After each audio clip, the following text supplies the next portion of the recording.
ಸುಮಾರು 5-6 ವರ್ಷಗಳಿಂದ ಈ SCP ಗ್ರ್ಯಾಂಟ್ನಲ್ಲಿ ಗಂಗಾ ಕಲ್ಯಾಣಗಳನ್ನು ನಾವು ಕೊರದಿಸಿದ್ದೇವೆ. ಅವಾಗ ಹೇರಳವಾಗಿ ಹಣ ಸಿಗ್ತಾ ಇತ್ತು, ಕೊರೆಸಿದ್ದೀವಿ. ಈಗ 5 ವರ್ಷಗಳಿಂದ ಕೂಡ ಆ ಬೋರ್ಗಳನ್ನು ಕೊರೆಸಿದಂಥ ಫಲಾನುಭವಿಗಳಿಗೆ ವಿದ್ಯುತ್ ಶಕ್ತಿ ಮತ್ತು ಮೋಟ್ರು ಪಂಪ್ಗಳನ್ನು ಅಳವಡಿಸಲಿಕ್ಕೆ ಸಾಧ್ಯ ಆಗಿಲ್ಲ. ಅಲ್ಲ ನಿಮ್ ಚಪ್ಪಾಳೆ ಹೊಡೆಬೇಡಿ, ನಿಮ್ ಸರ್ಕಾರ ಅವರು ಕ್ಲಾಪ್ ಹೊಡೆದ್ರೆ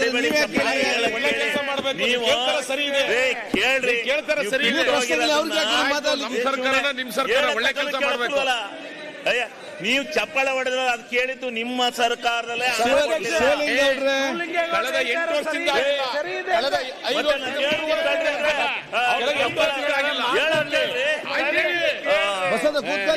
ಬಾರಿ 5 ವರ್ಷದಿಂದ ಅಲ್ಲಿ ಕೊಟ್ಟಿದ್ರು. 5 ವರ್ಷ ನೀವೇ ಅಲ್ವೇನ್ರಿ?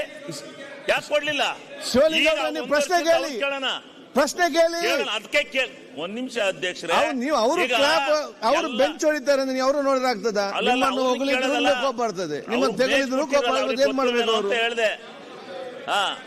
ಈಗ ಉತ್ತಮ ಪ್ರಶ್ನೆ ಈಗ ನಾನು ಸರ್ಕಾರ ಮಾನ್ಯ ಸಚಿವರಲ್ಲಿ ಮನವಿ ಮಾಡ್ಕೊಳ್ತಕ್ಕಂಥದ್ದು, ಏನು ಬಹಳ ವರ್ಷಗಳಿಂದ ಲಿಂಗರಿಂಗ್ ವರ್ಕ್ಸ್ ಆಗಿ 5 ಈ ಕಡೆ ನೋಡಿ, ನೀವು ಇವ್ರೆ ಆ ಕಡೆ ಇದ್ದಲು ಅದನ್ನೇ ಮಾತಾಡ್ತೀನಿ, ಈ ಕಡೆ ಇದ್ದಲು ಏನೇನ್ ಬೇರೆ ಬೇರೆ ಮಾತಾಡಕ್ಕಾಗತ್ತೇನ್ರಿ? 5 ಇದು ಎಷ್ಟನೇ ಇಸ್ವಿಲ್ರಿ? ಕೊಟ್ಟಾರೆ ಎಷ್ಟನೇ ಇಸ್ವಿಲ್ ಕೊರ್ಸಿರೋ ಬೋರ್? ಅವ್ರಿಗೆ ಯಾಕೆ ಮಾತಾಡ್ತೀನಿ? ಈ ಕಡೆ ಉತ್ತರ ಕೊಡ್ತಾರೆ. 6 ವರ್ಷಗಳಿಂದ ಮಂತ್ರಿಗಳು ಉತ್ತರ ಕೊಡ್ತಾರೆ. ನೀವೇ ಉತ್ತರ ಕೊಡ್ತೀರಿ? ಮಂತ್ರಿಗಳು ಉತ್ತರ ಕೊಡ್ತಾರೆ, ನೀವರಿಗೆ ಉತ್ತರ ಕೊಡ್ಬೇಡಿ. ನೀವರಿಗೆ ಉತ್ತರ ಕೊಡ್ಬೇಡಿ. ಈಗ ಕೂತ್ಕೊಳ್ಳಿ. ಈಗ ನಾನ್ ಕೇಳ್ತಕ್ಕಂಥದ್ದು ಇಷ್ಟ ಪ್ರಶ್ನೆ.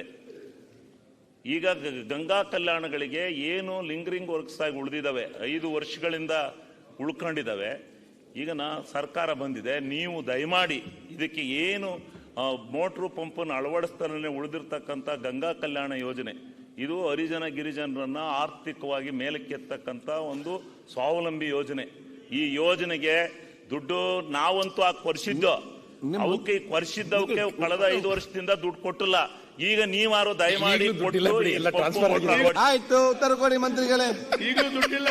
ಎಲ್ಲಾ ಸಮಾಜಗಳಿಗೆ ಬೋರ್ವೆಲ್ ಉತ್ತರ ಕೊಡ್ತಾರೆ. ಮಂತ್ರಿಗಳು ಉತ್ತರ ಕೇಳಿ. ಮಂತ್ರಿಗಳು ಉತ್ತರ ಕೇಳಿ. ಮಂತ್ರಿಗಳು ಶರಣ್ ಶಿವಲಿಂಗೇಗೌಡ್ರೆ, ನೀವು ಉತ್ತರ ಕೊಡಬೇಡಿ ಅವರಿಗೆ. ಸನ್ಮಾನ್ಯ ಅಧ್ಯಕ್ಷರೇ, ಸನ್ಮಾನ್ಯ ಸದಸ್ಯರು ಕೇಳಿರ್ತಕ್ಕಂಥ ಅರಸೀಕೆರೆ ಕ್ಷೇತ್ರಕ್ಕೆ ಸಂಬಂಧಪಟ್ಟಿರ್ತಕ್ಕಂಥ ಕೇಳಿದರು.